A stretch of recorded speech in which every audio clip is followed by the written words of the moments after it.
Donc, bienvenue à tous et toutes à ce webinaire avec Gabriel et Carole. Je te passe d'emblée la parole pour que tu introduises ce moment. Oui, merci Lona et merci de modérer ce moment. Je ne serai pas longue, j'avais juste envie de poser l'intention et pourquoi est-ce qu'on est là et pourquoi est-ce qu'on a souhaité inviter Gabriel. Donc, ce webinaire s'insère dans nos circonférences du vide qui, à chaque changement de saison, nous amène un intervenant et un enseignement autour du vide. Donc là, on glisse tout doucement vers l'hiver puisque notre soirée sera le 21 décembre. Donc, on est ici en préparation de la transition vers l'hiver et donc d'une transition aussi peut-être vers une forme de vide. Et peut-être juste vous partager, la semaine passée, il m'a été partagé un super beau texte de Christiane Singer qui dit on pense que quand il n'y a plus rien, quand tout est fini, quand on a l'impression d'avoir tout perdu, on pense qu'il y a le rien. Et en fait, il n'y a pas le rien, en fait, il n'y a pas le vide, il y a l'amour, en fait. Donc, quand je pense que je vais arriver à plus rien, en fait, finalement, c'est à l'amour que je touche. L'amour, alors à l'amour avec un grand A, l'amour qui est à la base de la création. Et je crois que c'est ça qui m'habite dans ce sujet du vide. C'est et si on laissait plus de place à ce vide, en fait, si on s'autorisait à, et si j'avais pas peur finalement de plonger dans le vide et de toucher à la plénitude du vide, ben, qu'est-ce qu'il y aurait en fait? À quoi est-ce que je toucherais?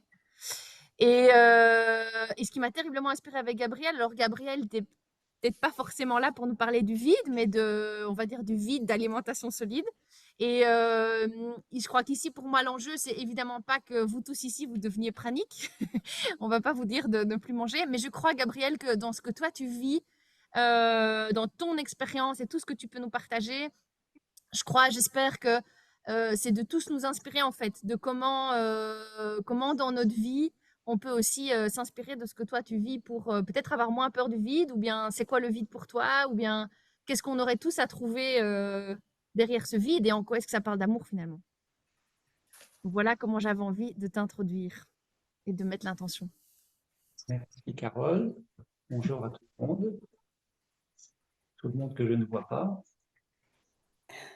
Ma foi, on va éviter les conférences magistrales universitaires, théoriques, conceptuelles et très ennuyeuses. J'aurais envie de vous suggérer cette introspection qui serait pourquoi être là aujourd'hui, pourquoi être là réunis ensemble autour de la thématique du vide, finalement. En quoi est-ce que le vide vous interpelle, peut-être vous a attiré à ce qu'on soit réunis ensemble ce matin?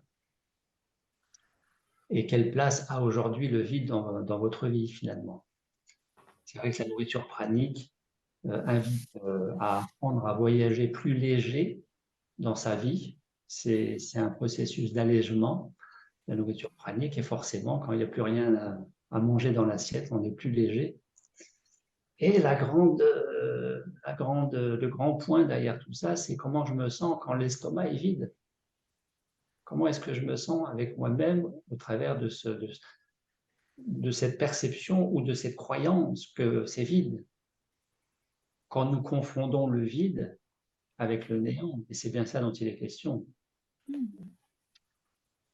soit le vide est confondu avec le néant, et le néant forcément fait peur parce que c'est la peur de mourir, hein, on va se perdre dans le néant, soit le vide fascine, attire, malgré une certaine appréhension, parce qu'on n'est pas dans une société de vide, on est dans une société de consommation et donc de remplissage en permanence. Regardez la taille des caddies dans les grandes surfaces, ce n'est pas des petits caddies, c'est toujours des gros caddies. Ce n'est qu'un exemple. Et il est de bon ton de remplir sa vie, jusqu'à dire j'ai réussi ma vie, j'ai rempli ma vie, tu as eu une vie bien remplie, donc tu as réussi ta vie. Donc, entre néant, vide et réalisation de soi, eh bien, comment est-ce qu'on situerait les choses? Et en fait, tout se passe avec soi-même au final. Le processus pranique, c'est apprendre à voyager plus léger et faire un petit peu plus de place dans sa vie en mettant un petit peu moins déjà dans son estomac. Donc, je ne vais pas, sauf si question-réponse, bien sûr, mais je vais pas repartir de zéro et tout réexpliquer, qu'est-ce que le prana, qu'est-ce que la nature pranique. Mais sinon, peut-être de bien nuancer l'état pranique de la conscience pranique. Parce qu'il y a une grande confusion dans la nourriture pranique. Et à chaque fois, c'est une redécouverte. C'est une surprise pour bien des personnes. Tout le monde est nourri du prana. Tout le monde respire le prana par la respiration, les poumons, par la peau, les pores de la peau. La peau est un troisième poumon, on dit. Les chakras. Nous ne pouvons pas vivre sans énergie de vie, sans la particule de photon de lumière, le prana. Et on peut dire, qui plus est d'un point de vue physique quantique, que tout le monde est pranique, puisque tout est énergie. Maintenant, pranique, c'est la capacité, à l'issue d'un certain allègement et dans le trop de densité matérielle, physique, corporelle, mais aussi dans le trop de densité et d'épaisseur mentale, qui a pris trop de place, le mental, par rapport à la conscience, l'état pranique étant une conséquence qu'il serait possible de vivre sans manger, l'estomac vide, parce que d'être nourri sur un autre plan, le plan vibratoire. Ça, c'est une réalité possible, qui n'est pas une réalité à chercher, parce que plus je cherche ça, moins ça marche, parce que ça ne procède pas du mental, ça ne procède pas d'une volonté, et ça procède bien plus d'un lâcher-prise, voire d'un abandon à ce qui est au présent. Je m'abandonne à. Et c'est la chose la plus difficile à faire, en réalité, pour absolument tout le monde. Le fameux lâcher-prise. Le surrender, en anglais, l'acceptation inconditionnelle de ce qui est, même quand j'ai l'estomac vide. C'est le plus difficile à faire, il me semble. D'où les petits et les grands deuils qui peuvent être contrariés, pour ne pas dire bloqués. Chez la plupart, on a tous des petits et des grands deuils sous le coude, en attente que ce soit digéré. On est toujours dans la digestion et la nourriture. Et à côté de l'état pranique, vous avez la conscience pranique. Et conscience pranique veut dire que vous mangez ou que vous ne mangez plus, pourvu que vous soyez en bonne santé, parce que nourri sur un plan nourrissant, sur tous les plans, eh bien la conscience pranique renverrait à une conscience d'unité. Et les gens qui seraient en conscience d'unité ne sont pas forcément déjà des gens en état pranique, c'est-à-dire qui ne mangeraient plus. Vous avez des praniques qui ne mangent plus, qui sont un petit peu plus en unité que monsieur, madame, tout le monde, certains beaucoup plus, mais pas forcément absolument accomplis sur ce plan-là. Mais ce n'est pas systématique. Il y a bien des praniques qui disent ne plus manger, qui ne sont pas forcément aboutis en termes de conscience pranique. Par contre, il y a bien plus d'êtres humains établis dans une conscience d'unité. Conscience pranique est la conscience du cœur, en réalité, la conscience du cœur. Et la conscience du cœur, c'est l'amour inconditionnel, qui mange encore. Et entre les deux, entre l'état pranique et la conscience pranique, vous avez un curseur. Les uns vont chercher l'état pranique, la majorité de mes stagiaires cherchent à ne plus manger. Et c'est restrictif, ça ne marche pas comme ça. Par contre, l'immense majorité des stagiaires que j'ai pu accompagner, de vous-même qui êtes derrière votre écran, mésestiment, peut-être par ignorance ou peut-être parce que d'autres raisons, mésestiment la question de la conscience pranique, la conscience d'unité. Parce qu'une fois encore, ça relève du lâcher-prise, du non-vouloir, et que c'est quelque chose de très, très, très délicat. Et entre les deux, ben voilà, on est tous en chemin. Entre d'un côté, l'identification à la société de consommation, je remplis mon crédit, je remplis ma bibliothèque, mon armoire, je remplis les tiroirs, le compte en banque, je remplis l'estomac 3 fois par jour. Et puis, de l'autre côté, première trajectoire, c'est l'horizontalité de la vie. Naissance, vie, mort, et je crois que de faire et d'avoir va me rendre plus heureux. et de l'autre, on peut y associer à cette horizontale de la vie une certaine trajectoire verticale qui est celle de l'ici et maintenant, en conscience, qui me fait déremplir, alléger mon quotidien, ma maison, mon appartement, mon estomac, et paradoxalement me fait me sentir beaucoup mieux, en lien avec davantage de vide avec moi-même. Ça, c'est étrange parce que c'est paradoxal. Le mental nous a toujours habitués quant au fait qu'on serait mieux en étant plus, en étant mieux, en ayant plus, en faisant plus. Et là, on arrive sur quelque chose de contraire, donc de paradoxal. Donc ça interpelle. Comment est-ce que vous vous situez avec ça finalement? Qu'est-ce qui fait que vous êtes là aujourd'hui, qu'on est ensemble, réunis? Quelles sont vos attentes par rapport à cette causerie de mon côté, cette réunion ensemble? Quelles seraient vos attentes? Super, merci beaucoup Gabriel pour cette introduction et ces informations. Je propose de commencer peut-être par 3 questions que Sébastien, Carole et Damien vont te poser. L'instruction que je leur ai donnée, c'est si on avait 5 minutes, si on n'avait pas plus de 5 minutes, s'il y avait une question que vous aimeriez poser, laquelle? Laquelle est la plus importante pour vous? Euh, alors Damien, je vois qu'il a déjà levé la main, mais Carole, tu veux commencer? Est-ce que je peux suggérer, si ça va pour tout le monde, que je puisse avoir quelques visages avec moi parce que je me sens un peu seul sur l'écran, je ne vois que moi, il n'y a personne d'autre. Oui, Pour l'interactivité, c'est plus vivant d'avoir quelques visages qui apparaissent. euh, oui, oui, tout à fait. Je vais m'occuper de ça. Est-ce que c'est bon? Est-ce que c'est le cas? Je vois Carole et Seb. Alors, attends. Est-ce que je peux déjà te poser la question, Gabriel, que Oui, j'aurais bien envie de te poser? Voilà, moi j'avais envie de déjà partager, déjà peut-être aussi à partir de moi. C'est clair que moi j'observe que en fait j'ai plus tendance à aller vers manger, me nourrir quand je suis pas nourrie en fait, quand je suis fondamentalement pas nourrie. J'observe que si je me sens, il y a plusieurs personnes ici qui ont le vocabulaire aussi source. Si je me sens pleinement dans ma source et dans ce que j'aime et dans ce que j'ai envie d'offrir au monde, j'observe que j'ai moins envie de manger. Euh, et j'observe aussi, par contre, que quand j'ai très envie d'être en lien avec les autres, là aussi j'ai envie de manger. Il y a quelque chose de très social, on mange ensemble, on partage, c'est généreux.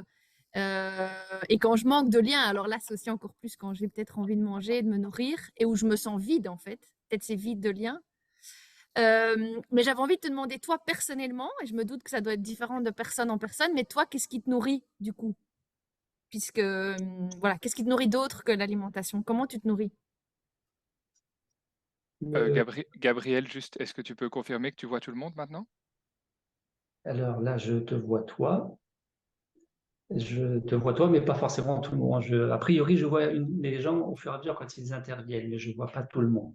Alors, en haut à droite, sur ton écran, tu peux modifier l'affichage et tu as peut-être l'option affichage intervenant. Et donc, tu vois la personne qui parle, tu mets l'affichage galerie. Et normalement, tu verras tout le monde. Voilà, c'est bon, je vois tout le monde. Merci. Eh ben, bonjour à tout le monde, je vous vois, c'est super. Donc, qu'est-ce qui me nourrit? Qu'est-ce qui me nourrit? Eh bien, fondamentalement, bien moins de mental et bien plus de conscience. Ce que l'Orient, les grandes traditions, les millénaires orientales ont expérimenté et compris, les neurosciences aujourd'hui en Occident valident de plus en plus la santé et le rayonnement au sens large par plus de conscience. Donc avant, j'étais quelqu'un qui lisait beaucoup, j'avais une grande bibliothèque, et dans la transition d'arrêter de manger pour se nourrir de façon plus subtile, qui une fois encore n'est pas un but que d'arrêter de manger, eh bien, je me suis rendu compte que je lisais de moins en moins, que ça me fatiguait de plus en plus de lire, de faire appel au mental, au cartésien, et qu'en fait, la véritable nourriture, c'est le fait d'être là au présent. Regardez, c'est très très basique, c'est vraiment basique. J'ai exercé en tant qu'infirmier pendant des années et je me suis spécialisé en gestion du stress. Donc, j'ai beaucoup accompagné en sevrage tabagique, alcoolique, et après en gestion du stress pour le grand public, etc., etc. Et on sait bien que le stress est énergétivore. Le stress, par le trop de pensées et d'émotions mal gérées, pompe beaucoup d'énergie. Et le stress, ça fatigue. Eh bien, la nourriture pranique, c'est diamétralement à l'opposé de l'état de stress. Si je prends une règle, je suis au niveau 0 de stress. Je ne suis pas stressé. Plus je vais vers, symboliquement, schématiquement, le cerveau gauche qui est l'analytique et qui active la mécanique du stress, plus je vais me désaligner, plus je vais fatiguer, consommer de l'énergie. Je fais de la gestion du stress, j'arrive à un niveau 0, donc a priori pas de stress, mais est-ce que c'est un état ultime de réalisation de soi, de rayonnement de soi? C'est un état ordinaire de conscience. Eh bien, si je cultive un état de non-stress vers un état plutôt expansé de conscience déployée, au-delà d'un niveau bêta, au niveau des ondes cérébrales électriques, pour aller vers un état alpha, que je cultive au présent, non seulement je ne suis plus dans un état énergétivore lié au stress, mais dans un état de conscience expansée qui m'est fait économiser de l'énergie et en plus en produire. La nourriture pranique, il me semble, dans ce que j'ai compris, avec 10-12 ans d'expérimentation de ce sujet, de cette nourriture, c'est ça. La nourriture pranique, c'est lié à un état de conscience expansé que vous cultivez et que vous vivez au présent, au travers, bien sûr, de plus d'espace dans votre vie, d'allègement et donc de vide, qui en réalité n'est pas vide puisque tout est plein, tout est énergie. C'est une illusion d'optique par le mental de nous avoir fait croire que quand c'est vide, il n'y a rien. Et que c'est forcément angoissant parce qu'on doit être forcément mal quand on a un frigo vide, une bibliothèque vide, une armoire vide. Voilà. Donc, qu'est-ce qui me nourrit? C'est infiniment plus l'état d'être au présent. Et le fait, en plus d'être au présent, vous connecte et vous relie à tout. Vous êtes relié à une bien meilleure perception de la couleur des arbres, des fleurs, une bien meilleure perception olfactive des odeurs de l'hiver, de l'automne, etc., etc., des couleurs des habits, du parfum des fruits. Il n'y a plus besoin de manger le fruit ou le légume. Vous êtes relié en unité avec tout ça, et vous êtes nourri parce que relié en unité avec tout ça. Et ça passe par la conscience. Ce qui ne veut pas dire qu'il ne faut plus de mental, qu'il ne faut plus être stressé. Je suis stressé, mais je vis beaucoup plus facilement mon stress quand je suis stressé. Je règle beaucoup plus facilement et rapidement les enjeux, les défis d'être stressé, pour ne pas dire les problèmes. Et je reviens à mon axe, centrage, ancrage, verticalité, reliance, beaucoup plus facilement qu'avant. Donc c'est toujours un équilibre à cultiver.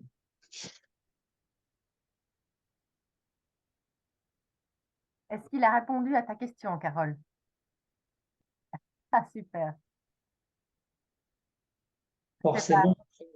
Forcément, après avoir apprivoisé sa propre relation au vide, parce que ça passe forcément par maîtriser la perception du vide et comment je me sens face au vide avec moi-même.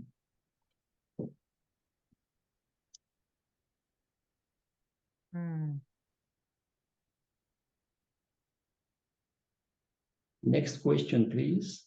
Je laissais un moment de vide. Vas-y, Seba. Oui, merci déjà, Gabriel, pour ce premier partage. En tout cas, je sens que ce sujet vient vraiment bousculer mes croyances et justement le sujet du lâcher-prise dans lequel j'essaie d'avancer. Et peut-être la question que j'avais, c'est... en tout cas, je sens que j'imagine ça comme un chemin avec un point de bascule à un moment donné. Alors, c'est peut-être pas du tout ça, mais en tout cas, c'est comme ça que je l'imagine, ce chemin. Et donc, je me dis à quel moment tu as senti peut-être ce point de bascule.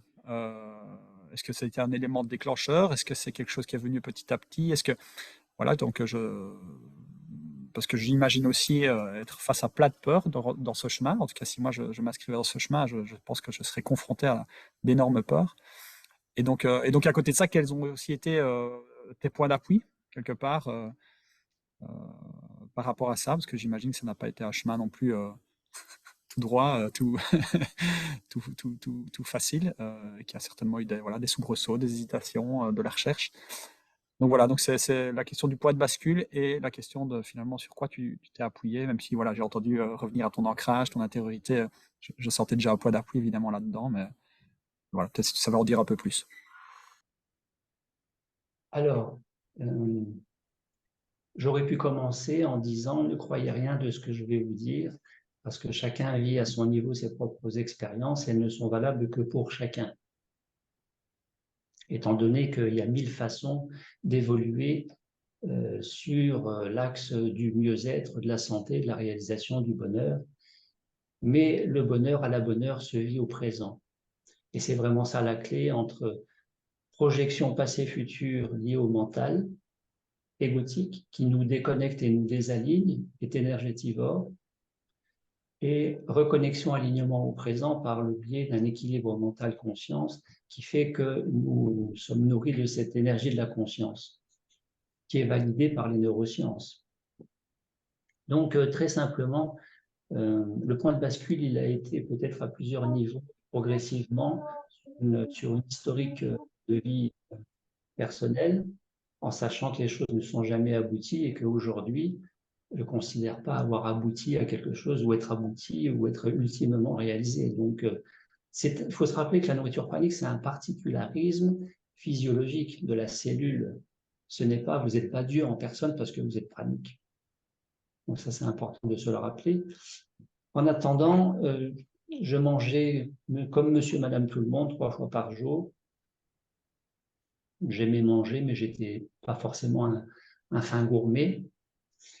Et puis, ça faisait quelques années que je pratiquais les soins énergétiques, une dizaine d'années, et j'entends parler de ce film Lumière, le film Lumière qui relate l'expérience pranique. Comme ça, est-ce que les personnes qui ont vu le film Lumière pourraient lever la main? Ont vu le film Lumière, donc il y en a a priori peut-être la moitié, je ne sais pas. Donc c'est quelque chose qui a fait référence jusque-là, un film réalisé par un Autrichien, Arthur Straubinger, qui fait 89 minutes à peu près. Donc mon trésorier de l'époque me parle de ça et je rejette totalement l'idée qu'on puisse ne pas manger, ne plus manger, puisque infirmier de formation, cartésien, c'est pas envisageable. Donc j'ai complètement rejeté l'idée, mais j'ai toujours eu comme pratique, comme posture, de vérifier par l'expérience et non pas de rester sur une croyance. Donc je suis passé de crétin fini à crétin moyen, en faisant l'expérience que je pouvais avoir. Donc avant de partir de chez lui, je lui ai dit comment je dois faire si je veux me renseigner sur le sujet. Et il me dit, tape sur Google Internet Henri Montfort. Donc Henri Montfort en France, qui a été le précurseur de la nourriture pranique, qui a accompagné en retraite résidentielle pendant une dizaine d'années, et chez qui je me suis retrouvé en retraite chez lui en juillet 2012. Parce que je me suis inscrit chez lui début 2012. Donc j'ai commencé comme ça, j'ai fait mes recherches, j'étais curieux, et en fait, le mental égo, pour me remplir encore un peu plus, avec une impulsion égotique, de me dire, puisque je pratique les soins énergétiques, je vais voir jusqu'où l'énergie peut m'emmener, je vais me nourrir de l'énergie, je vais arrêter de manger. Donc c'était vraiment une volonté de l'ego. Je n'en avais pas forcément conscience, jusqu'à ce que je comprenne que c'est pas comme ça que ça marche.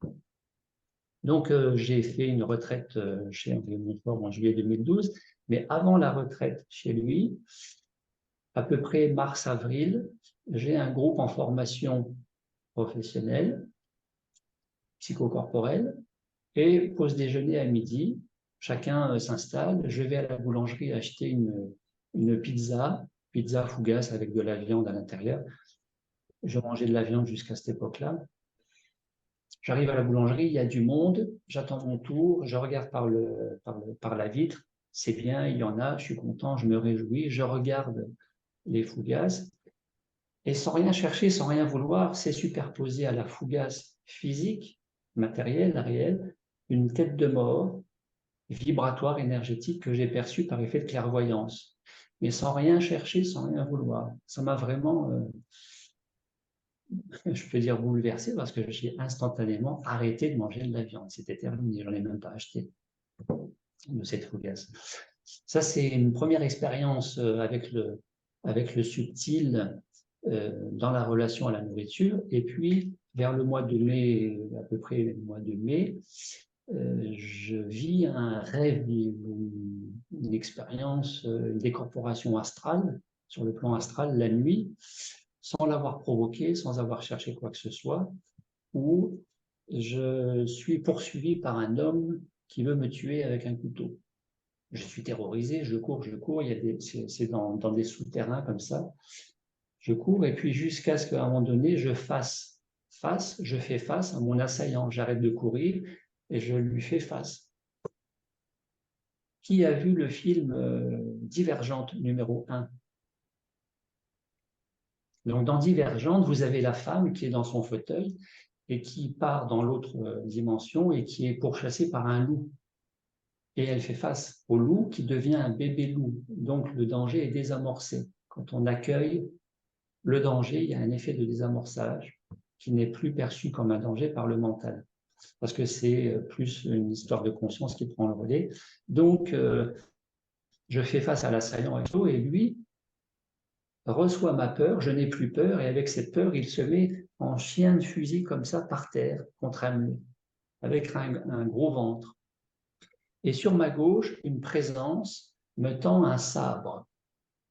Donc, on est toujours en astral, la nuit, et il me dit « tue-le ». Je lui réponds « mais je ne suis pas un assassin ». Et il me dit « tue-le ». Je vais le tuer, je vais essayer de ne pas lui faire mal. Donc je prends le sabre et j'ouvre délicatement le ventre, comme ça. Je coupe le ventre en deux, comme on coupe un gâteau. À l'époque, je vivais avec une Alsacienne, en Alsace. Et le ventre s'ouvre et sort du ventre une choucroute. Avec le plat qui servait à servir la choucroute, qui sortait de la casserole sur la gazinière, qui n'était pas digérée, qui était tout propre, que je pouvais encore servir pour proposer à manger, tellement c'était beau, c'était pas digéré. Et donc là, ça veut dire qu'a été coupé le lien ou un certain lien avec la nourriture conventionnelle. Je sors de cette expérience traumatisée, je me retrouve de souterrain sous terre, veut dire l'inconscient, sous terre, à la surface, dehors, sur le trottoir. Je suis face à cette présence et je suis là dans tous mes états. J'ai tué quelqu'un. Il me dit c'est bon, arrête et allonge-toi. Comme dans le film Avatar, souvenez-vous, Avatar numéro 1, quand le militaire s'allonge dans le moule et qu'il bascule dans l'autre dimension, c'est-à-dire sur Pandora, eh bien, la présence et moi, on s'allonge en symétrie et je ne fais rien pour ça. On s'allonge et je me retrouve dans un moule et il y a tout un réaménagement subtil qui se fait. Et là, j'ouvre les yeux, je sors de ma nuit de sommeil. Donc, il y a eu des choses profondes qui ont été connectées sans que je fasse quoi que ce soit. Et l'histoire qui va vous intéresser suite à ça, c'est que à partir de là, j'ai été 2 ans à maintenir une alimentation qui s'est résumée à des champignons crus, des gros champignons de Paris crus, et du chocolat. Et de me dire, je ne vais pas lutter contre ça.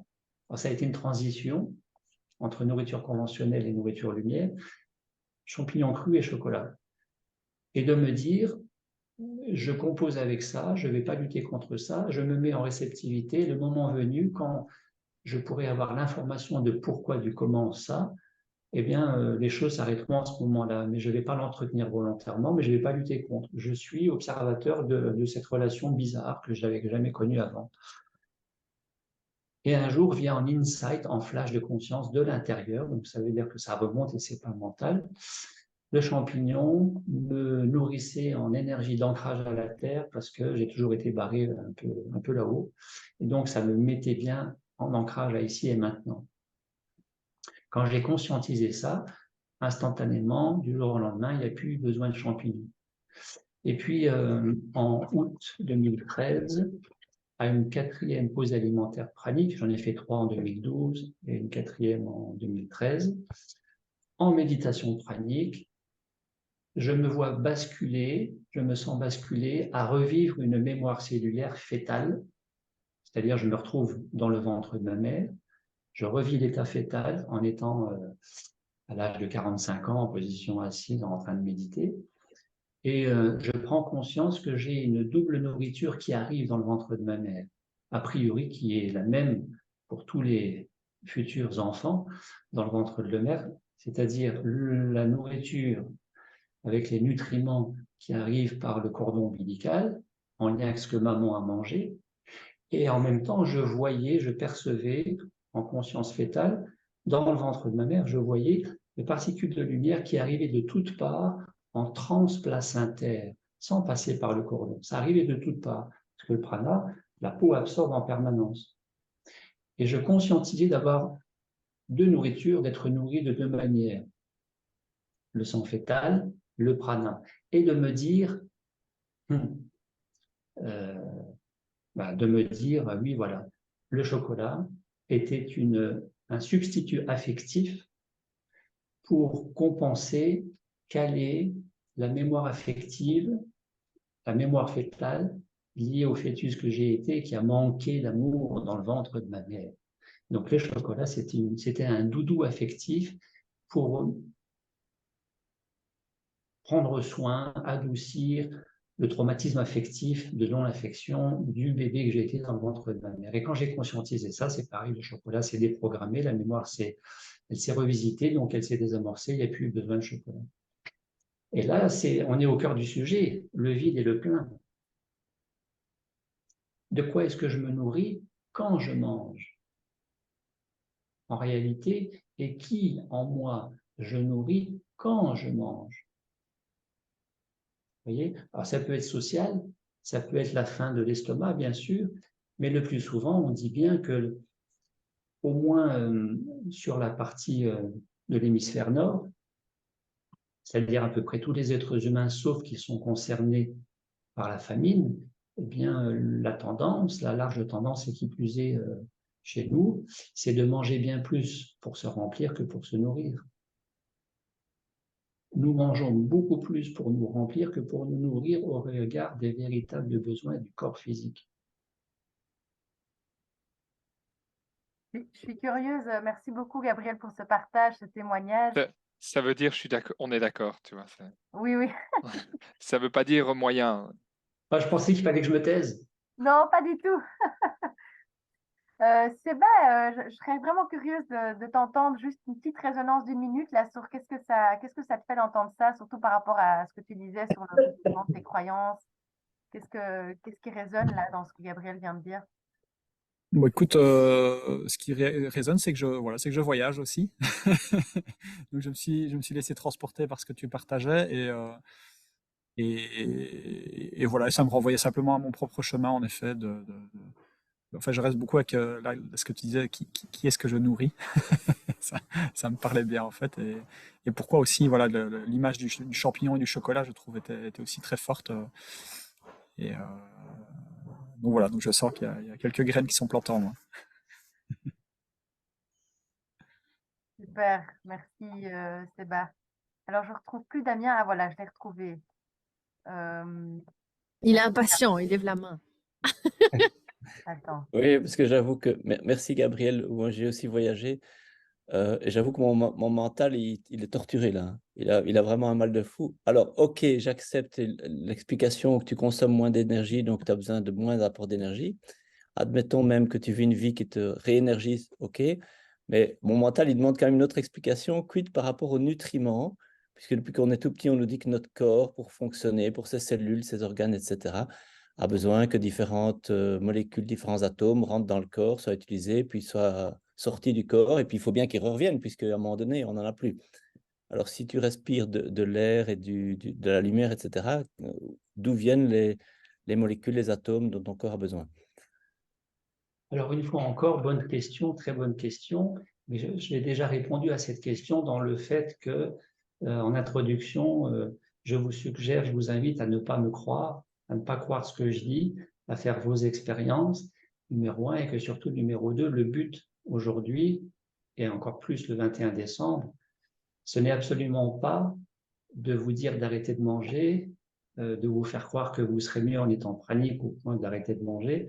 Je ne fais pas l'apologie, la promotion de l'état pranique.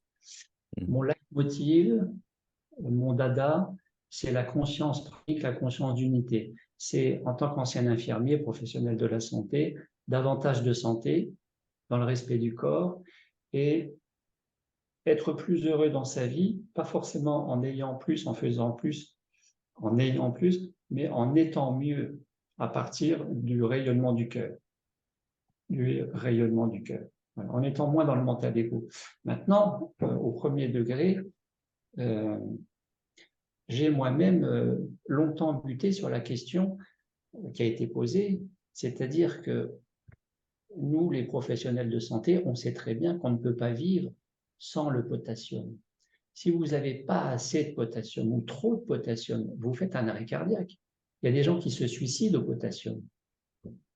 Et la santé, c'est un équilibre, c'est la fameuse homéostasie. Trop de sel, pas assez de calcium, trop de potassium, pas assez de chlore, fluor, je ne sais pas quoi, fluor c'est autre chose, eh bien la santé est très compromise.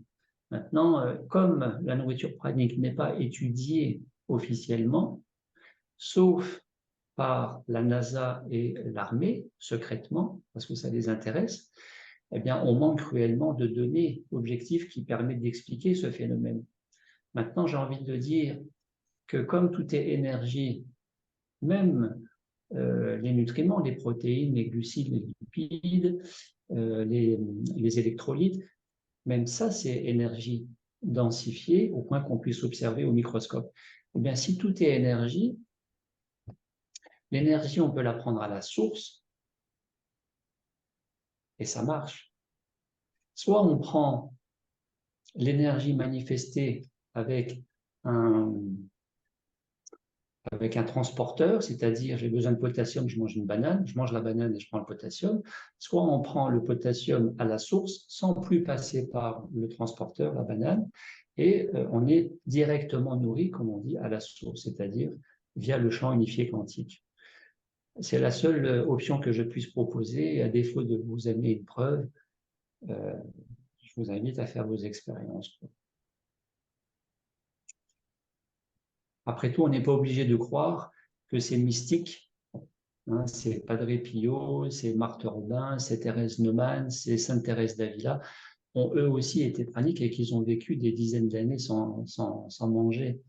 On n'est pas obligé de le croire, on n'était pas là pour le voir. Donc ne croyez pas ce que je dis, faites simplement l'expérience de vous donner les moyens de vivre mieux, en meilleure santé, si ce n'est pas encore le cas, et plus heureux dans votre vie. Mais fondamentalement parlant, regardez l'état de la planète, regardez Israël, regardez l'Ukraine.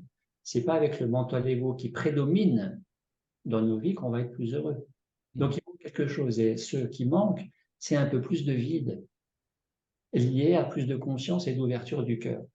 Que vous mangiez ou pas, ce n'est pas très important, sauf si vous êtes en bonne santé, c'est le critère à respecter. Mais pour moi, la réussite, c'est pas d'avoir quelqu'un en face de moi qui arrête de manger depuis 30 ans. C'est pas ça qui est important. Pour moi, quelqu'un qui mange comme a priori le Christ, Bouddha, Jéhovah, Allah, et qui mangeait a priori, ben, ils ont réalisé des choses qui sont intéressantes pour l'humanité, simplement. Et pourtant, on dit qu'ils mangeaient. Donc, est-ce qu'il faut mieux arrêter de manger et se prouver que c'est possible et avoir toutes les explications, mais le mental, il trouvera toujours une faille et un doute et oui, mais, c'est pas le but. Le but, c'est de faire ces expériences, quoi, tout simplement. Vous savez, il y a 40 ans, les premiers qui ont arrêté, les premiers véganes, il y a 40 ans, on les prenait pour des fous, pour des cinglés, pour une secte, pour des cas psychiatriques. Des gens qui commençaient à arrêter de manger la viande, on leur disait, mais tu vas mourir, tu vas jamais tenir le coup, mais c'est pas possible. C'est impossible. Et l'inconnu, par définition, fait peur, parce que l'inconnu renvoie au vide. Le connu, c'est un remplissage agréable, réconfortant, parce que c'est du connu. Mais l'inconnu fait peur, parce que ça renvoie au vide.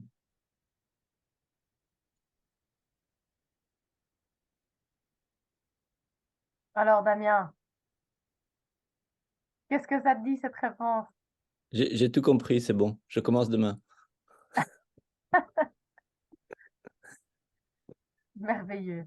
Non, mais je comprends que la réponse se situe à un autre niveau, évidemment. Enfin, évidemment, sauf que c'est pas si évident. Mais merci pour l'invitation, Gabriel. Mais c'est clair aussi que si je mange de façon standard 3 fois par jour, je n'ai pas le temps, l'organisme n'a pas le temps et de digérer, d'assimiler, mais aussi de nettoyer. Parce que fondamentalement, la nourriture, elle est surtout industrielle, avec des rajouts industriels pour donner du goût, pour conserver, pour émulsifier, etc., etc., qui sont pas ou peu ou pas du tout digestes et que le corps va stocker dans les articulations, dans les tissus graisseux, etc., etc. Eh bien, si je mange 3 fois par jour, je n'ai pas le temps d'assimiler tout ça et de faire le tri, le nettoyage, ce qui fait que je vais forcément, par effet d'encombrement, de manger trop, parce que honnêtement, sauf quand on est bûcheron ou travailleur de force à la mine, manger 3 fois par jour, c'est plus trop justifié aujourd'hui. Il y a de plus en plus de gens qui, sans être praniques, mangent un repas essentiellement végétal par jour et qui sont bien plus heureux et en bien meilleure santé. Et pourtant, ils mangent 1 fois par jour. Mais quand je mange 3 fois par jour, j'encombre, j'encrasse, ça accélère le vieillissement, ça accélère la fatigue et ça fait vivre et vieillir moins bien et mourir plus vite. Ça s'appelle les maladies, les maladies liées à la société de consommation. Maintenant, si je mange mieux, pas forcément moins, ça dépend de votre rapport poids-taille, ça dépend de vos exigences, de vos besoins métaboliques au niveau du corps. Si vous êtes trop maigre, il ne faut pas manger moins, il faut manger plus. Parce que trop maigre, ce n'est pas bien non plus, au regard de certains critères. Mais si vous mangez mieux en écoutant davantage le corps, et qu'à ça, vous pouvez jeûner, je rappelle, prix Nobel de médecine. Le prix Nobel de médecine de octobre 2016 a prouvé que jeûner était bon à la santé. On sait aujourd'hui que grâce à l'université de Brasilia au Brésil, étude de 2012, qu'une méditation pranique de 20 minutes par jour, c'est-à-dire qu'au lieu de manger 3 fois, vous mangez 2 fois, et vous faites un 3e repas en mode méditation pranique, eh bien, une méditation pranique de 20 minutes par jour augmente la capacité immunitaire, renforce l'activité des lymphocytes T, les globules blancs chargés de la défense de l'organisme par rapport aux agressions microbiennes. Donc, si vous jeûnez, vous permettez au corps de mieux fonctionner, de mieux digérer, de mieux évacuer ce qu'il a mis de côté qui ne peut pas digérer et de relancer les processus liés à une meilleure santé qui est l'autorégénération, en faisant aussi que les émonctoires, c'est fondamental, les émonctoires fonctionnent mieux. Donc, ce n'est pas simplement où est-ce que je tire le potassium, les protéines et tout si j'arrête de manger, c'est tout un ensemble qui fait que ça fonctionne beaucoup mieux. Si je rééquilibre ma consommation avec mes véritables besoins sur le plan physique, et à condition que je gère la faim mentale et la faim émotionnelle, parce que c'est la faim mentale et émotionnelle qui fait que nous mangeons trop souvent et trop mal. La véritable question, le véritable défi, il est là. Comment gérer la faim mentale et émotionnelle pour essentiellement arrêter de se remplir pour mieux se nourrir, que vous mangiez ou que vous soyez nourri du prana. De toute façon, tout le monde est nourri du prana et tout le monde est pranique. C'est un faux problème, la nourriture pranique. La nourriture pranique, c'est beaucoup plus une question d'hygiène de vie, et pas je veux arrêter de manger. Merci beaucoup, Gabriel. Sur ces belles paroles, je proposerais peut-être un petit moment d'intégration. Qu'est-ce que tu en penses, par là. À toi. Alors, est-ce que vous aimeriez un petit moment d'intégration? Eh bien, si vous le souhaitez, je vous propose une petite intériorisation, introspection, pour intégrer peut-être. Et je vous invite à, si vous êtes à l'aise, de fermer les yeux, de veiller à avoir le dos droit, ni cambré, ni avachi.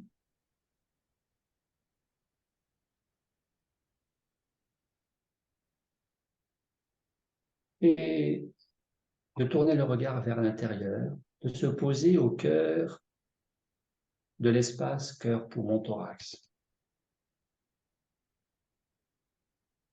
Se poser au cœur de l'espace cœur-poumon-thorax.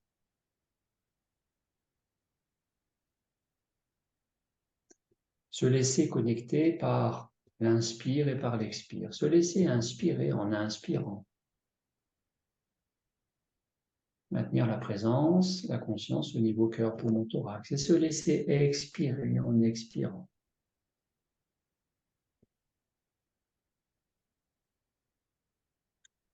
Se laisser inspirer. Et les épaules vont pousser vers le haut, pousser vers le haut, pousser vers le haut. Se laisser expirer. L'espace cœur-poumon-thorax s'élargit, s'agrandit, s'étire. Se laisser inspirer. En inspirant, les épaules poussent vers le haut. Et se laisser expirer. Au cœur de cet espace cœur-poumon-thorax.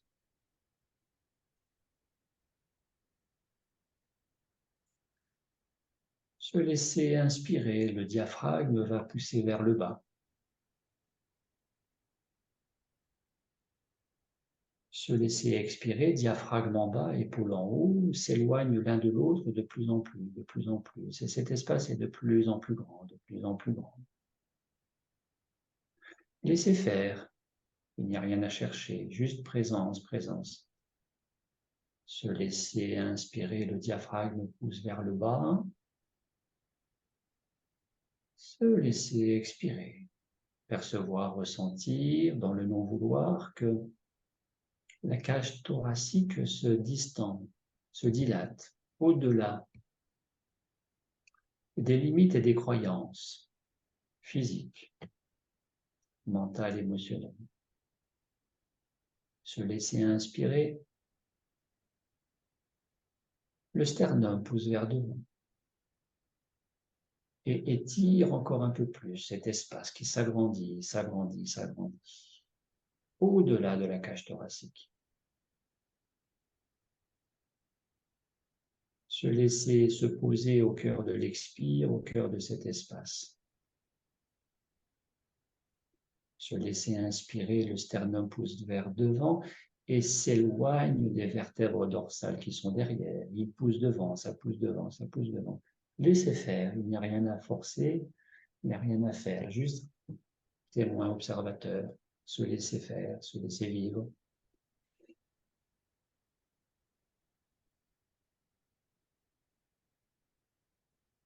Se laisser inspirer, les vertèbres dorsales poussent vers derrière et s'éloignent du sternum. L'espace cœur-poumon-thorax est de plus en plus informel, informe, flou,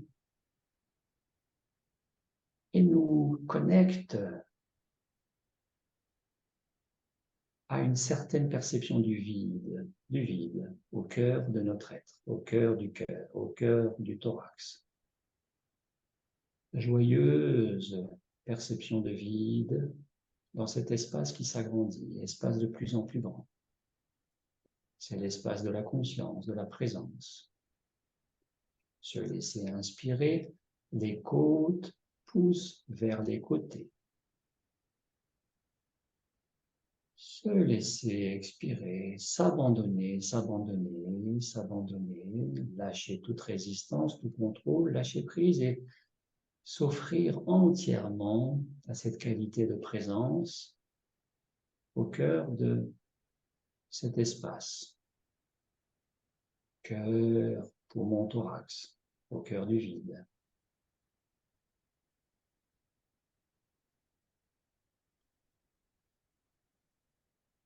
Au cœur de cet espace, écoutez le silence.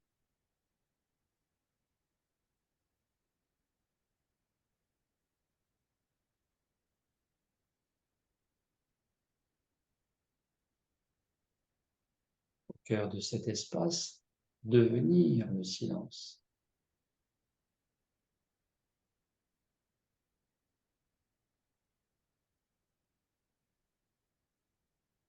Au cœur de ce silence, je reconnecte à ce que je suis, à ce que j'ai toujours été, à ce que je serai toujours, qualité de présence.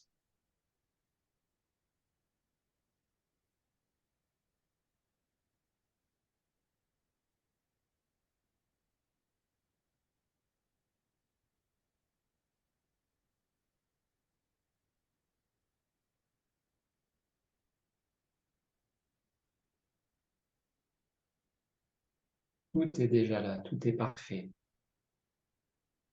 Voilà la véritable nourriture.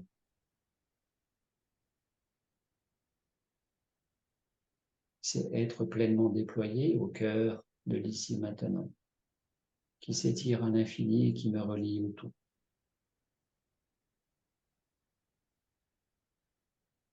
Comme vous le souhaiterez à votre rythme.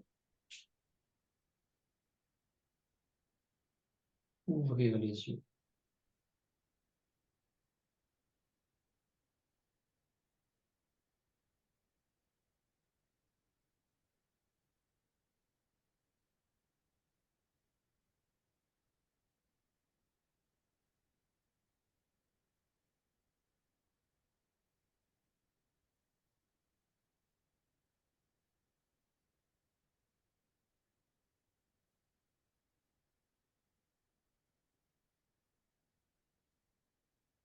Merci. Merci à vous tous pour votre participation. Et la soirée du 21 décembre sera essentiellement pratique, donc on aura l'occasion d'aller plus profondément dans tout ça.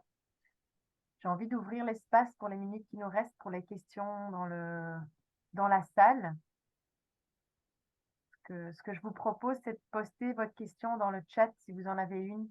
Comme ça, je peux vous appeler et créer un ordre naturel.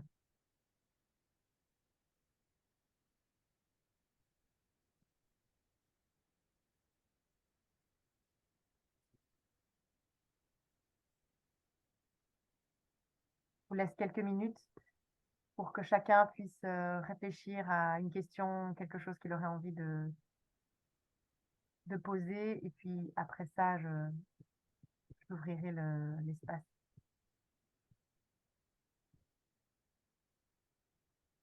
En quoi consiste la méditation pranique? Pour la personne qui a posé la question, je peux répondre? À 2 minutes, Oui. Gabriel. Je laisse tout le monde un peu réfléchir s'il a une question avant qu'on recommence à parler.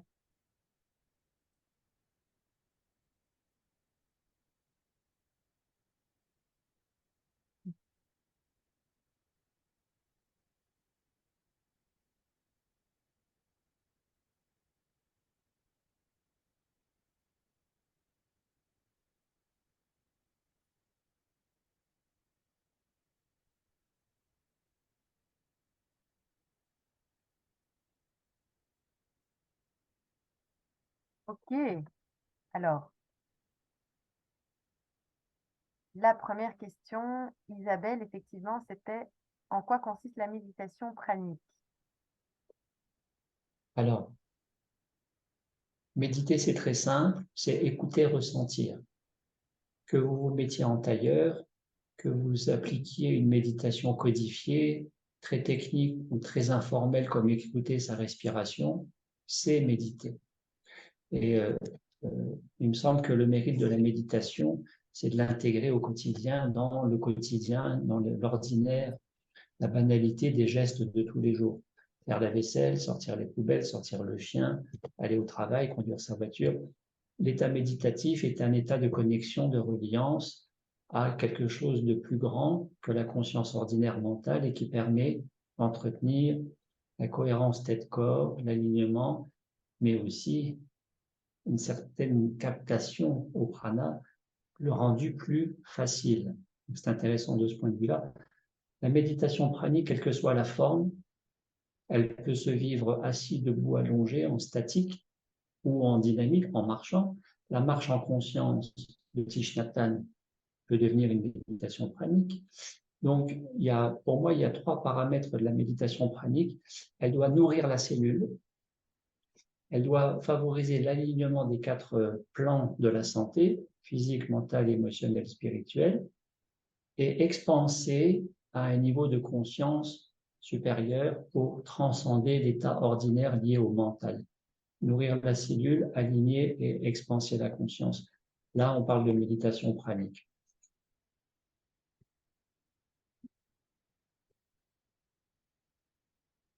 Merci Isabelle. Est-ce que ça répond à ta question?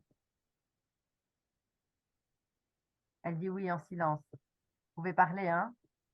Oui, merci, Gabriel. Alors, Lewis posait une question qui fait le lien, je trouve. C'était d'où vient la carence affective lors de l'état de fœtus? D'où vient la carence affective lors de l'état Fétal. Lors de l'état fœtal? Eh bien, c'est la trajectoire karmique, tout simplement. Pourquoi nous avons eu tel parent? Alors après, une fois encore, je ne vous demande pas de croire à ce que je dis, hein, mais pourquoi nous avons eu telle mère, tel père? Pourquoi nous sommes nés dans tel pays, sur tel continent et pas ailleurs? Pourquoi nous n'avons pas été enfants nés au Soudan et morts de la famine? Pourquoi est-ce que nous ne sommes pas nés dans une famille très aisée, très riche, avec toutes les facilités? Pourquoi? Eh bien, il me semble qu'après, il y a une réponse possible, c'est la trajectoire karmique. J'ai donné conférence à Namur, chez vous, à Namur, il y a quelques années, et dans la salle, il y avait une policière des renseignements généraux de Namur, qui était très intéressée par la nourriture pranique. Elle ne venait pas me surveiller, elle venait écouter. Et elle avait plein de questions par mail, et je lui dis, écoutez, venez à la conférence, et puis on prendra un temps, venez en avance, et on va discuter un peu avant de commencer la conférence.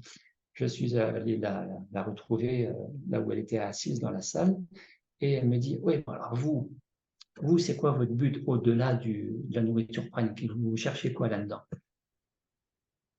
Et je n'ai eu aucune difficulté, quand bien même policière, de lui dire, quitter le samsara. Quitter le samsara, c'est-à-dire s'affranchir d'une certaine notion du karma qui nous fait revenir et recommencer, revenir et recommencer, parce qu'on est à l'école. Il me semble qu'on est à l'école et que le but, c'est de passer aux classes supérieures, quoi. Donc après, ça renvoie à chacun, bien sûr, mais la carence affective, elle naissait tout simplement, me concernant, d'avoir connu la mère que j'ai eue aujourd'hui, de l'avoir connue comme petite fille au début du XXe siècle, en tant que père, et j'ai eu une petite fille qui était ma fille au début du XXe et qui est devenue ma mère aujourd'hui. Voilà, tout simplement. S'il y a eu carence affective, c'est peut-être parce que moi, je m'en suis mal occupé en tant que papa. Peut-être. Je vous en dirai pas plus, mais bon, voilà, j'ai ces informations-là. Hein. Merci Gabriel. Et il y a plusieurs questions dans le chat à propos de l'eau en fait. Est-ce que tu bois de l'eau? Est-ce que tu bois tout court? Et quel est ton rapport à l'eau? Alors, tout moteur a besoin d'énergie. Aucun moteur ne peut fonctionner sans énergie. Donc on peut ne pas manger, mais on ne peut pas ne pas se nourrir. D'une manière ou d'une autre, il faut de l'énergie. Donc on peut rester des années sans manger, à condition d'être nourri, relayé au champ quantique. Une fois encore, ce n'est pas un but à rechercher, c'est une conséquence qui s'installe ou qui ne s'installe pas. Un aboutissement possible d'une hygiène de vie optimisée, mais il est aussi possible de vivre sans boire. Me concernant, je n'ai pas soif, mais j'adore boire, en particulier du chaud. Je ne bois pas l'eau froide, j'aime pas l'eau froide, et j'aime bien le thé. Alors pendant des années, je buvais que du thé au jasmin, maintenant je bois du thé blanc. Et puis peut-être qu'un jour, on verra. Bon, là, j'adore le thé blanc, Je bois une tasse ou deux par jour. Voilà. Maintenant, la théorie qui fait dire qu'on peut vivre sans boire, il y a plusieurs réponses possibles. C'est que quand nous respirons, nous inhalons aussi des particules d'eau en suspension. On s'hydrate de façon modérée en respirant. Ça, c'est une chose. Ça ne sera pas suffisant. Après, nous avons surtout besoin de boire quand nous mangeons. Nous, c'est le collectif, parce que toute usine a besoin d'eau pour fonctionner correctement, et quand vous mangez, les grosses molécules ont besoin d'eau pour dégrader en petites molécules. Si vous ne mangez pas, vous avez très peu soif. On sait ça dans les maisons de retraite. Les personnes âgées ont souvent un problème de déshydratation, parce que comme elles mangent très peu, souvent, elles ne boivent pas assez. Troisième explication, c'est le professeur de physique quantique et spécialiste de la biologie de l'eau à l'université de Strasbourg, son nom m'échappe mais ça va revenir, qui a démontré que tout organisme vivant, Marc-Henri.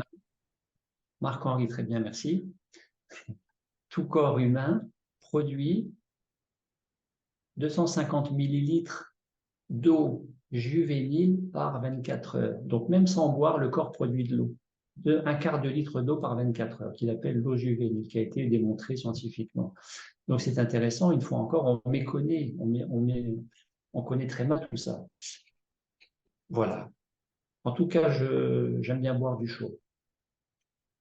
Et puis, vous savez, autre façon de s'hydrater et de boire, c'est que quand bien même vous ne buvez pas, tous les matins ou tous les soirs, vous prenez une douche et le corps pompe de l'eau par les pores de la peau. Ça, c'est avéré. Mes stagiaires, et il y en a une parmi vous qui s'appelle Anne, qui est là aujourd'hui avec vous, en retraite dans sa deuxième semaine sur un 21 jours de pause alimentaire pranique, ici même en Charente-Maritime. Salut Anne. Et mes stagiaires savent très bien que le jour de la pesée, une fois par semaine, s'ils prennent le poids avant, s'ils se pèsent avant et juste après une douche, la plupart auront pris jusqu'à 300 millilitres d'eau par la peau et qui se valide au niveau de la balance à quelques minutes d'intervalle. Merci. Bienvenue à iPhone de Ferdinand. Je ne sais pas qui c'est, mais quelqu'un vient de rentrer dans la salle, donc bienvenue à toi. Merci beaucoup, Gabriel. Alors, je voulais inviter Théo à parler pour préciser peut-être sa question.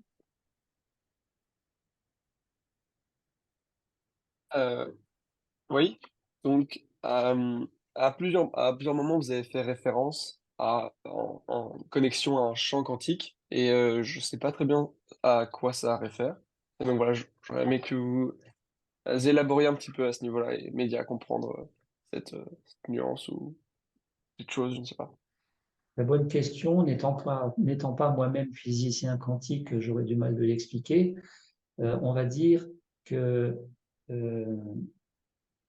ce que les scientifiques appellent le champ unifié quantique, les bouddhistes l'appellent l'océan de vie et les religieux, les croyants l'appellent le divin ou Dieu. Bon, dans l'absolu, c'est pas forcément la même chose, mais c'est cet espace infini, illimité, le vide, qui en réalité n'est pas vide et il est plein. Il est plein d'énergie et l'énergie véhicule de l'information est pleine d'informations. Champ unifié, c'est-à-dire qu'au-delà de la dualité qui nous désunit.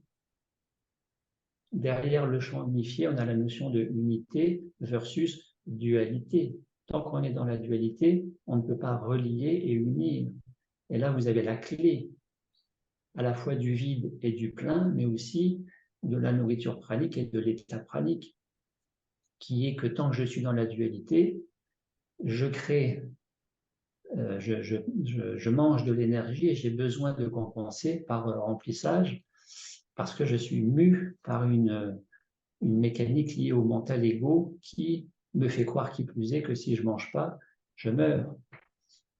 Inversement, si je suis relié dans ma globalité en unité avec moi-même, par effet de résonance quantique, je me relie en unité au tout, parce que c'est lié à la conscience, et donc je fais l'effet inverse. Je ne dépense plus autant d'énergie qu'il y a besoin, et en plus, j'en économise. C'est l'effet de la dynamo. La nourriture pranique, ça a un effet de dynamo spirituel à partir d'une dynamo cellulaire.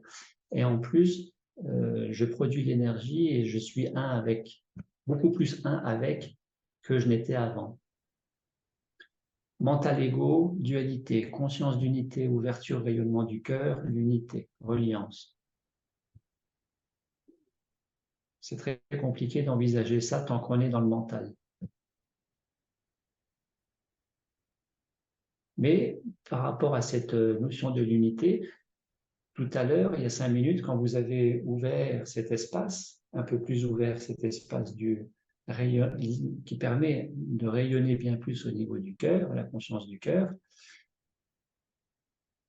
plus vous expérimentez ça et plus vous ressentez qu'il y a une notion de vide et qu'il y a une espèce de vide, mais qui est une globalité pleine et qu'il n'y a pas d'interférence, qu'il n'y a pas de décalage, que c'est un tout indivisible, sauf quand le mental intervient et qui veut lui faire croire autre chose.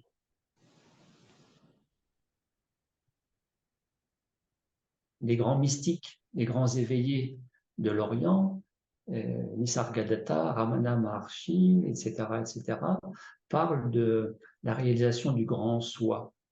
Alors évidemment, c'était des gens qui mangeaient, mais plus vous vous éveillez à une autre réalité, celle du rayonnement du cœur, et il y a plus d'unité, moins il y a besoin de manger, et ça c'est intéressant. Et plus je suis en relation avec le vide, moins le vide ne me fait peur. Plus je suis dans le mental ego, plus je suis dans la performance. Parce que la société nous pousse à ça. Il faut être bon partout, il faut avoir des bonnes notes à l'école, il faut avoir un bon salaire, il faut avoir la meilleure voiture, la plus belle maison, etc. Le paraître, la performance. Plus vous lâchez tout ça parce que vous rééquilibrez le mental et la conscience, vous ouvrez le cœur, moins vous laissez l'ego piloter tout ça, et plus vous lâchez de la performance, moins vous êtes stressé, moins il y aura d'arrêt cardiaque, et plus vous devenez contemplatif. C'est la vie des mystiques. Contemplatif est la véritable nourriture. Ça ne veut pas dire qu'il ne faut plus manger, hein, mais la véritable nourriture, c'est celle du cœur et d'être relié bien plus que d'être divisé. D'abord avec soi-même. C'est parce que nous sommes divisés avec nous-mêmes que nous mangeons trop souvent, trop mal.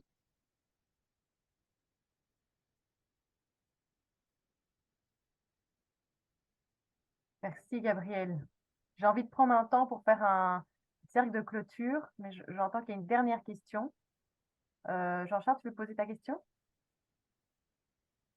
C'était pas une question, c'était pour par rapport à la question sur champ quantique. C'était pour peut-être dans des mots très simples. Je suis pas un scientifique de ça, mais j'ai fait beaucoup de recherches par rapport à ça. Champ quantique utilise deux mots qui sont pas compréhensibles intuitivement. Moi, je répondrais très simplement que c'est le champ quantique, c'est tout ce qui est, et tout ce qui est composé d'énergie et d'information, et l'information structure l'énergie et nous donne ce que nous appelons la matière. Donc c'est de l'énergie qui est organisée par de l'information, essentiellement des ondes électromagnétiques. Voilà.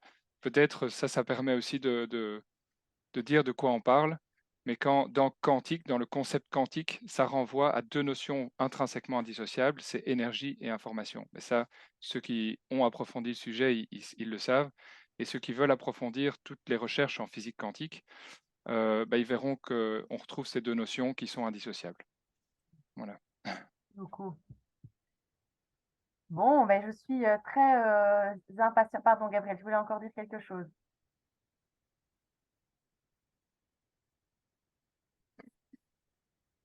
Non? Ok.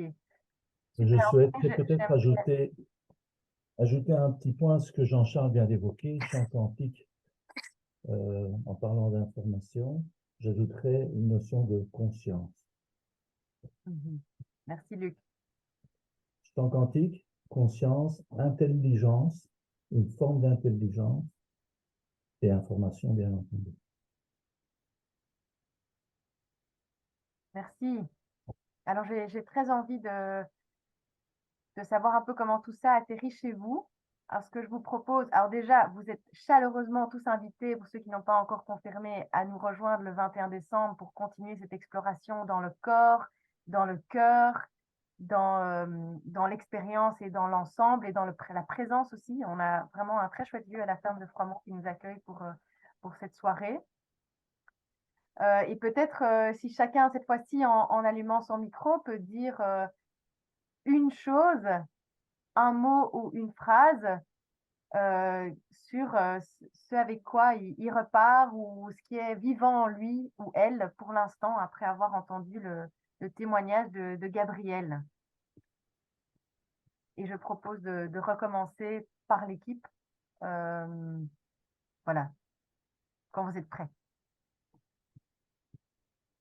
Moi, je vais bien partager. Je vais vraiment mettre l'intention d'être brève pour pouvoir entendre tout le monde. Mais moi, ce qui me reste, en tout cas, c'est quelque chose de... quand je t'entendais, Gabriel, peut-être que quelque part, ce qui se passe dans mon corps, si je suis reliée à tout, et en fait, ce qui se passe dans la société, donc à quel point je m'encrasse, à quel point je me remplis, et aussi ce qui se passe autour de moi, à quel point le monde est encrassé, pollué, et écrasé peut-être aussi par plein de choses. Et c'est un bel acte d'amour finalement, si je me relie à moi, ben, je peux aussi me relier à tout ce qui est, quoi.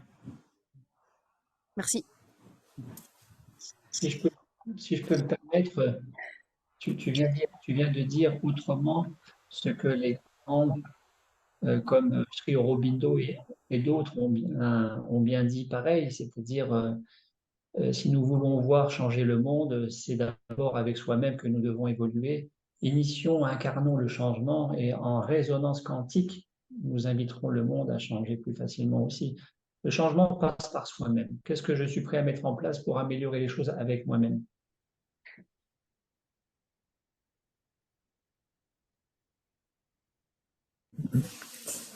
Euh, donc moi j'avais envie de te remercier et juste de partager que je sens que ça circule en moi.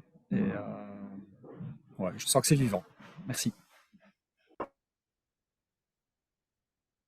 Et moi, je dirais juste merci pour une contribution à mon ouverture de conscience.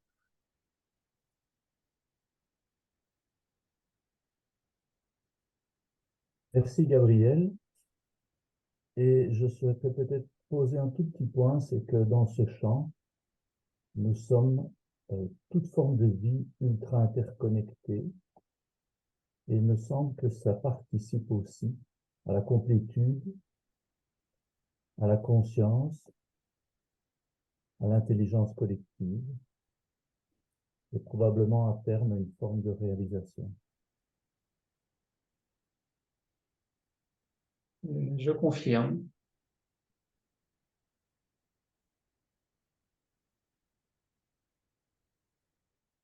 Il me semble que Christophe parle, mais Christophe, je suis pas sûr que ton micro soit allumé.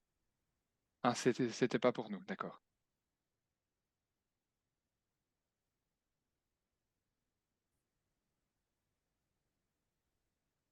Je propose que, à partir de maintenant, comme l'équipe est passée, que chacun se passe à chaque fois la balle à quelqu'un pour que la parole circule rapidement. Donc, Luc vient de parler. Jean-Charles, tu veux y aller? Ah, Eh voilà. bien, faisons l'exercice. Luc, à qui donnes-tu la parole? Il est en mute.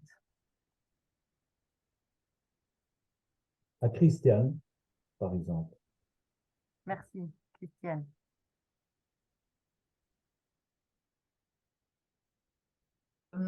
Moi, j'ai envie d'abord de dire merci et que ça résonne en moi entre une aspiration que j'ai depuis longtemps, c'est d'alléger ma maison, de trier, de donner, de partager. Et qu'au niveau alimentation, bah, ça reste encore un peu difficile parce que j'aime bien de grignoter, j'aime bien la douceur. Et donc, je suis interpellée par tout ce que tu as partagé, Gabriel. Et je te dis merci, ça me permet de continuer à avancer sur le chemin. Merci. Et je passe la parole à Véronique, mais je ne sais pas si ça va encore, justement. J'en profite, Merci Véronique, Merci.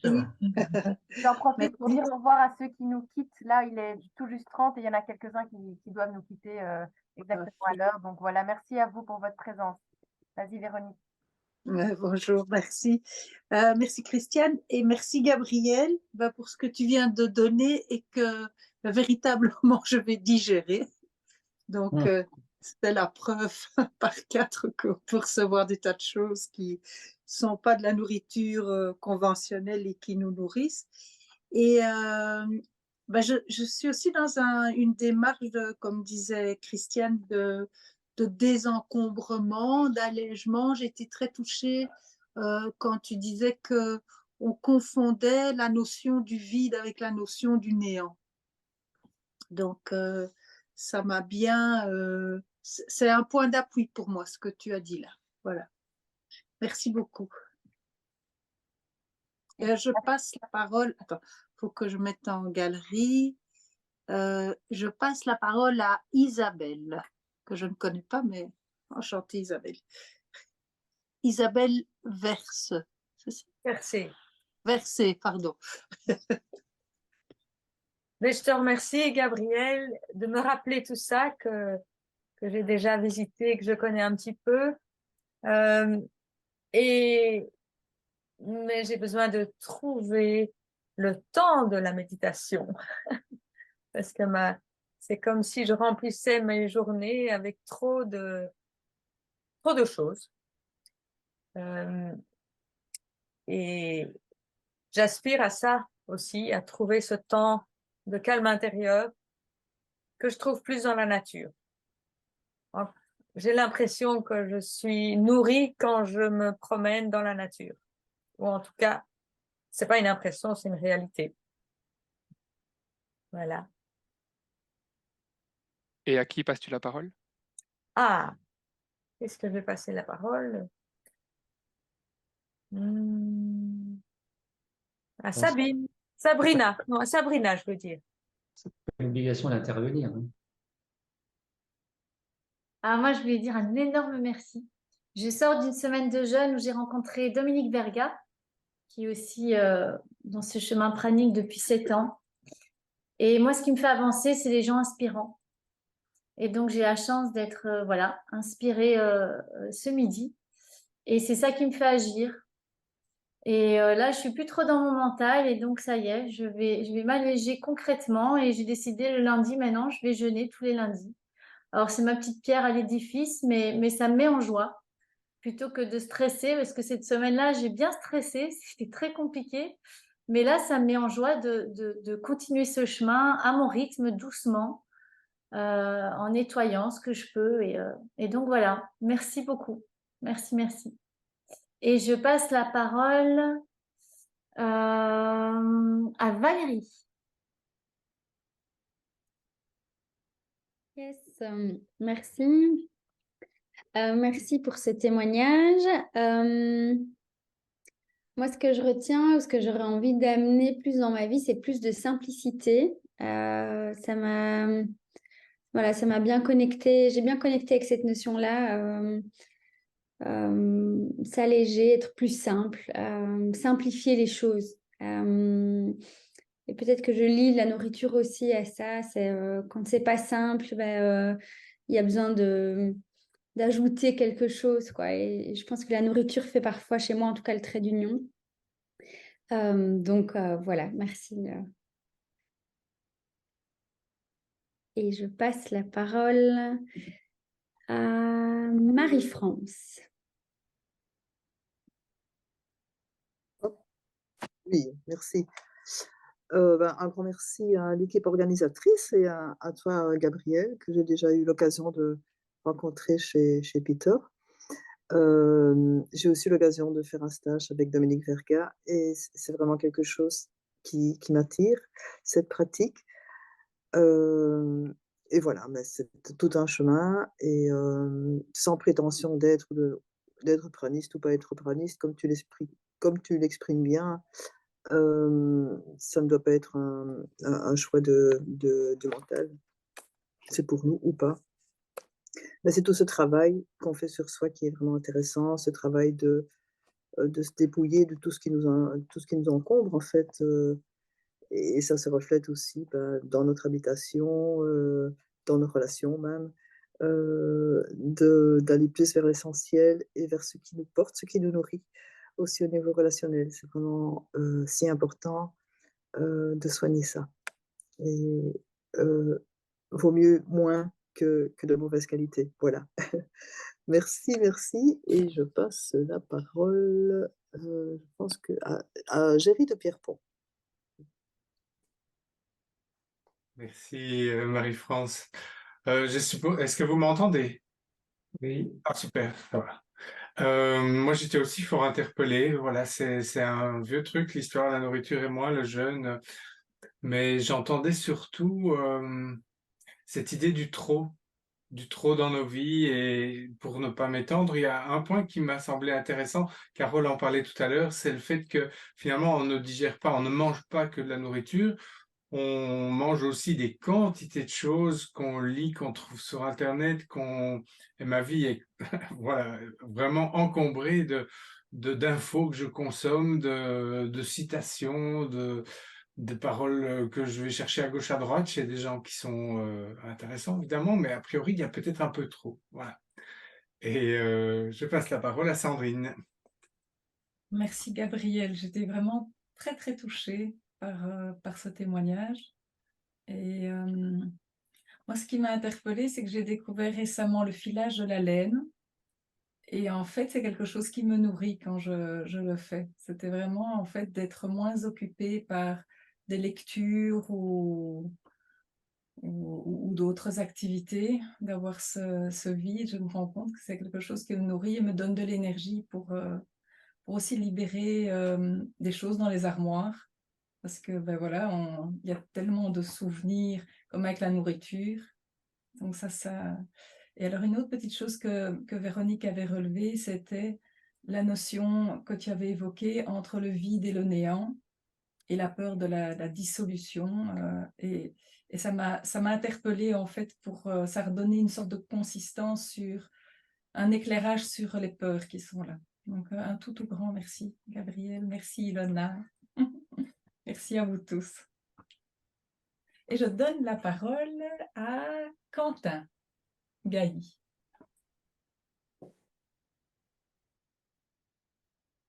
Merci. Moi, ce avec quoi je repars, c'est la découverte d'un petit espace dans mon cœur que je n'avais pas encore beaucoup exploré, et voire pas du tout. Et donc voilà, je repars avec l'envie d'explorer un petit peu plus cet espace dans mon cœur. Voilà. Et je passe la parole à Priscilla. Oui, merci beaucoup et j'en profite pour, voilà, comme l'heure avance et on avait commencé avec 10 minutes de retard, j'ai envie d'essayer de terminer à 40. Donc voilà, simplement de rester le plus bref possible, comme ça on peut entendre tout le monde. Merci à vous pour tous vos partages qui me font super chaud au cœur. Merci Quentin, merci beaucoup Gabriel et merci à l'équipe organisatrice. C'était vraiment génial, un très très beau voyage avec des belles ouvertures de conscience et des belles pistes à explorer. Un immense merci. Je passe la parole à Judy. Vraiment un grand merci pour avoir rendu ça possible et présenter ce avec quoi tu es occupé. Et je repars avec est-ce que je me nourris ou est-ce que je me remplis? Ouais. Et je passe la parole à Christophe. Oui, ben voilà, je remercie aussi pour ton témoignage, Gabriel. Et moi, je repars avec l'idée de moins consommer et de plus m'écouter. Et en m'écoutant plus, sentir naître un espace peut-être pour une petite flamme intérieure qui peut grandir, un espace pour de la création. Voilà, et je passe la parole à Jean-Michel.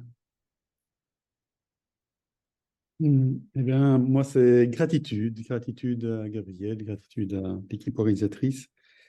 Et je repars avec me remettre à méditer. Voilà. Et je passe la parole à qui ne s'est pas encore pris la parole? Ilona? Ouais, oui, Ou oui, ben, je prends la Laurent. parole. Il y a Jean, par exemple. Jean? Laurence. Je passe la parole à Laurence. Ah, merci.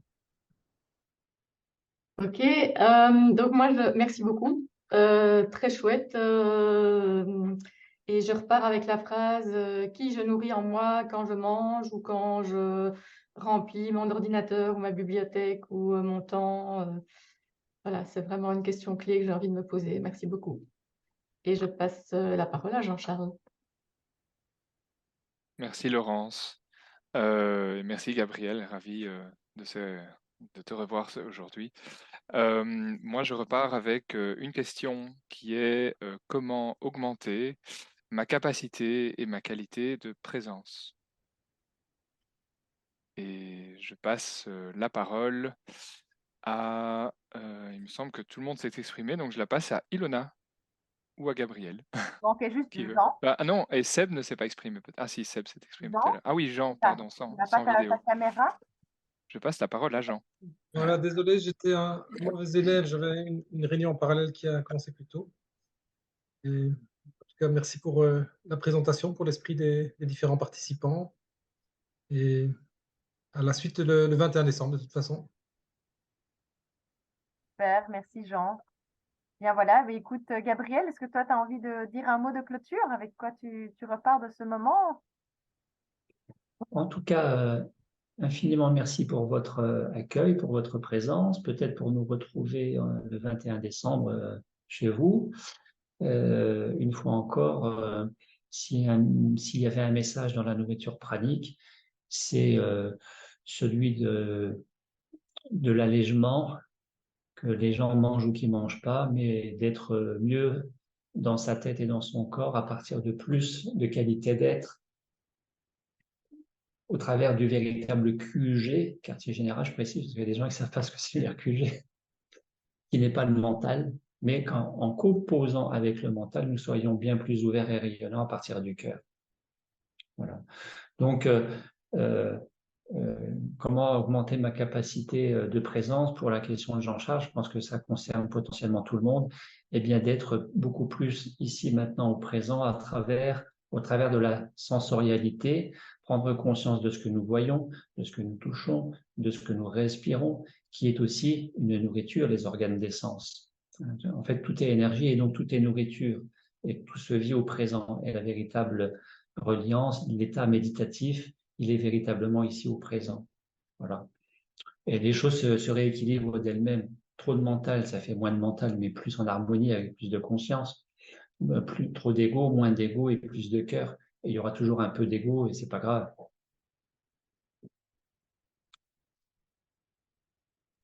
Super, ben bien merci. Merci pour votre présence à tous. Hâte de vous revoir le 21 décembre. Carole, je te laisse vraiment le dernier mot. Moi, je vous dis déjà à tout bientôt et bonne digestion et bonne exploration du vide qui n'est pas néant. Ben, dernier mot, je repars avec vraiment une sensation de envie de vide, en vide. Voilà, et envie de vous revoir le 21 décembre pour explorer ça ensemble. Vraiment très très envie de mettre ça en pratique et de danser ensemble avec tout ça. Bon après-midi à tous. Merci à vous.